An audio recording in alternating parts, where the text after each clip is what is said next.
In this quick tutorial, I'll show you how to download music from YouTube as MP3 file. So let's get started.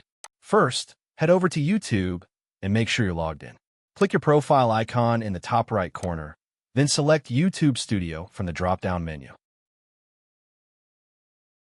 Once you're inside YouTube Studio, look over on the left-hand menu and scroll down until you find Audio Library.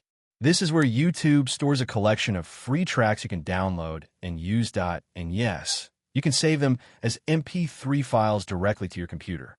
Here, you'll see a list of different tracks. You can preview any song by clicking the play button on the left. Take your time to find the track you want. Once you've found the perfect song, just click Download on the right-hand side or tap the small download icon at the bottom right. The file will instantly download to your computer in MP3 format, ready to use. And that's how you download music from YouTube as MP3 file. If this tutorial helped you, make sure to like, share, and subscribe for more quick tech tips. Thanks for watching.